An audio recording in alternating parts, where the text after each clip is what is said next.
need to be done when a disaster happens. Example, if a disaster happens.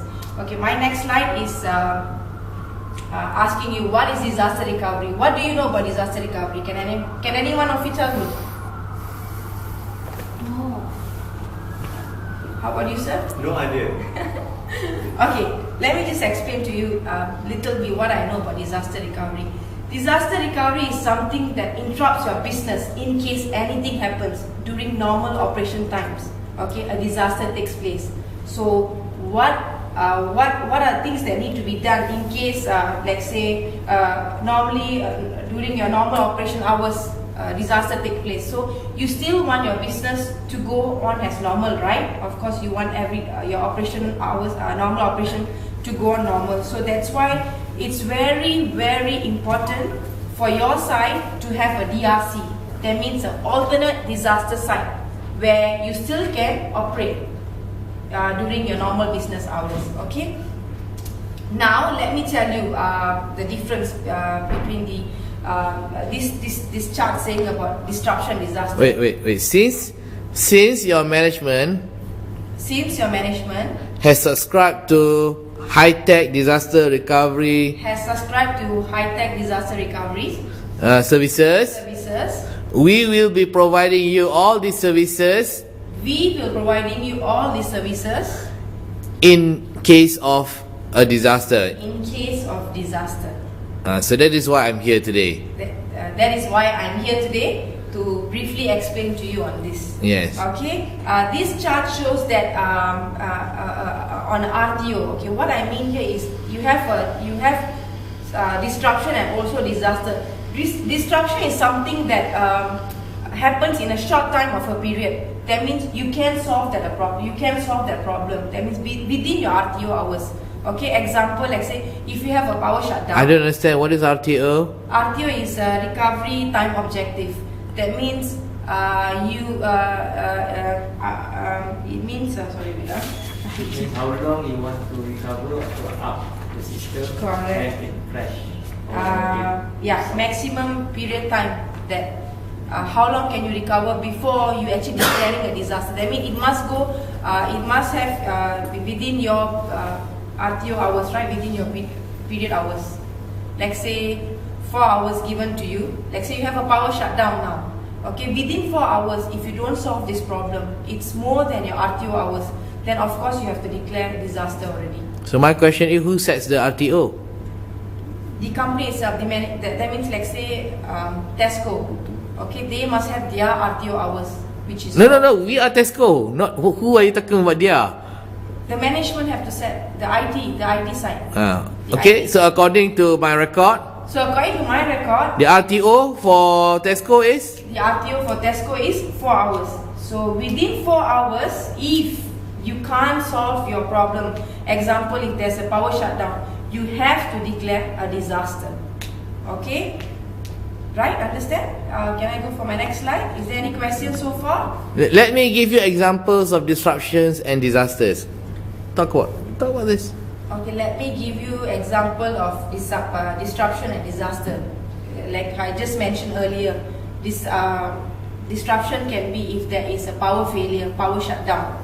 Okay, in your building itself, power trip, let's say from TNB, and you call TNB personal people and then come and to solve the problem, and it doesn't happen. Okay, it doesn't solve within your RTO hours. So it's more than 4 hours. So of course it's called disruption, and therefore you have to declare a disaster on that. Okay. Okay, my next slide is going to explain to you what are the steps need to be taken. Okay, who are the main persons supposed to declare a disaster? In this situation, of course, for Tesco, the highest disaster the declarer should be the CEO. Okay, in the absence of CEO, in case the CEO is abroad and when disaster happens and then the CEO can't be reached, so there must be an alternate disaster person. Could be a head of IT. It all depends on the Tesco management who they would like to who will they like to choose for the disaster declarer. Get me this point? Okay. That means if, let's say, a disaster happens, of course, from the Tesco management, the higher levels have to call us. Could be the CEO. So if the CEO calls us, then only from our side we will accept the call, because we will go on based on the documentation that we have signed up with the Tesco. We'll give them all this documentation. Who are the main declarer? Who are the first declarer? You will give or you have given? We are already a customer or not? At this point of time, I'm actually explaining to them. Yeah, we are already a customer or not? Of course, you're already my customer, but So if we are already customer, meaning we already signed. no. But okay, let me explain to you, Captain. Yes, of course, the contract we signed between both parties. But what happened here is, once the contract is signed, every year DR has to give them a form called DDA form, where it's written disaster declaration. That part we have not received. Who going to be a declarer from their side? Then tell us this. According to our record. Okay, according to our record, yes, we have signed up the contract for 3 years for Tesco, to give our services to Tesco. Just that coming next week, I will be sending you a form where you need to fill up your management, I mean the CEO, has to fill up the person's name who is going to be the main declarer for the disaster if anything happens. Not only main declarer. Yeah? Disaster declarer, I mean the main person. The alternate. Alternate will be the second person. You explain. Okay. I just explained just now, okay. What I mean by disaster declarer is the main person who's supposed to declare a disaster if happens. If in the absence of CEO... No, that one you explained already. What I'm saying is, you did not say that on that form you also have to fill in the name of the alternate disaster declarer. Oh, okay. The reason I'm giving this slide is because I'm explaining who is going to be the declarer and all that. So, I think I have a question. Yeah. For our company, Our company now, High-Tech. I'm the Tesco. Okay. Okay, yes. Whom are the disaster declarer? Who are the? Who is? Our disaster declarer Will be your CEO. The first person will be your CEO. In case absent of your CEO, let's say your CEO is abroad, so you have to get a second main disaster declarer, who will be the head of IT. The main must be 3 person. The main have to be CEO. Then the next two will be the head of IT, or could be head of BCP, head of management. Depends. Okay. Okay. My next slide. These are the BCP. You all tahu lah. Okay. My next. So what is BCP? Okay. BCP is business continuity planning. Okay. Where that means when there is a DR, you still need a BCP. That means this BCP you need to keep your business going on when something unexpected things happen. So you still need a BCP as well.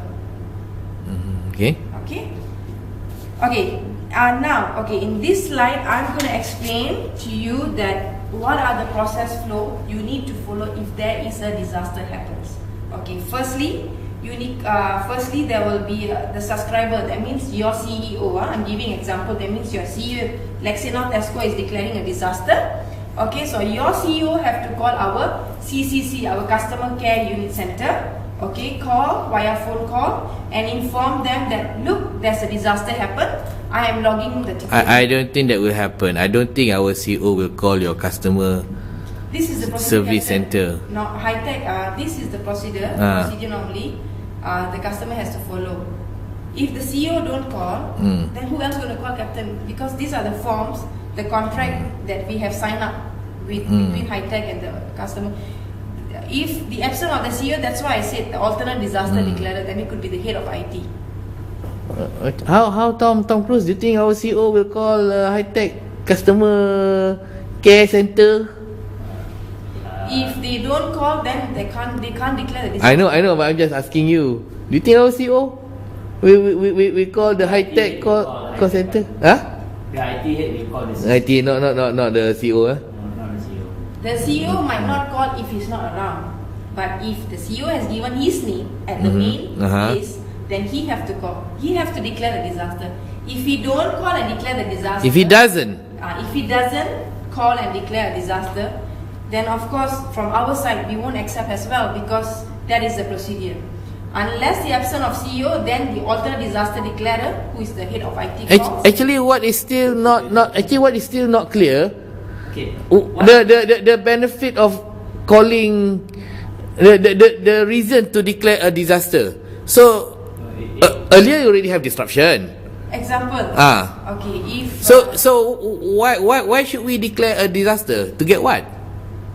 Captain, this is the scenario I'm telling. If a I explain it. If the disruption cannot be